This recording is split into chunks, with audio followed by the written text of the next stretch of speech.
Nagbukas ng bagong oportunidad para sa mga kabataan at komunidad ang Federation of Filipino-Chinese Chambers of Commerce and Industry Incorporated o FFCCCII matapos nitong ilunsad ang ikalawang edisyon ng Barrios Schools TikTok Video Competition.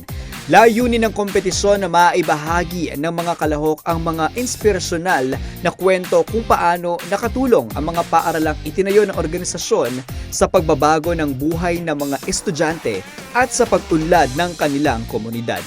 Ayon sa FFCCCII, maaaring ipakita ng mga kalahok ang kanilang kwento sa iba't ibang malikhain at makabagong paraan mula sa drama, musical, action, documentary, comedy, hanggang sa iba pang estilo ng storytelling sa TikTok.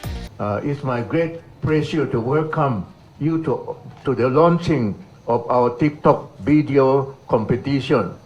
The operation of Barrios School is our flagship project of the Federation of Filipino-Chinese Chamber. This year, we are commemorating the 65th anniversary for launching this TikTok about the Barrios School. Aabot sa mahigit 850,000 na kabuang cash prize ang nakalaan para sa mga mananalo, kabilang ang 120,000 grand prize para sa pinakamahusay na video entry. Maaring mag-post ng entries mula May 5 hanggang May 15, 2026 habang ang deadline ng submission ay sa May 15, 2026.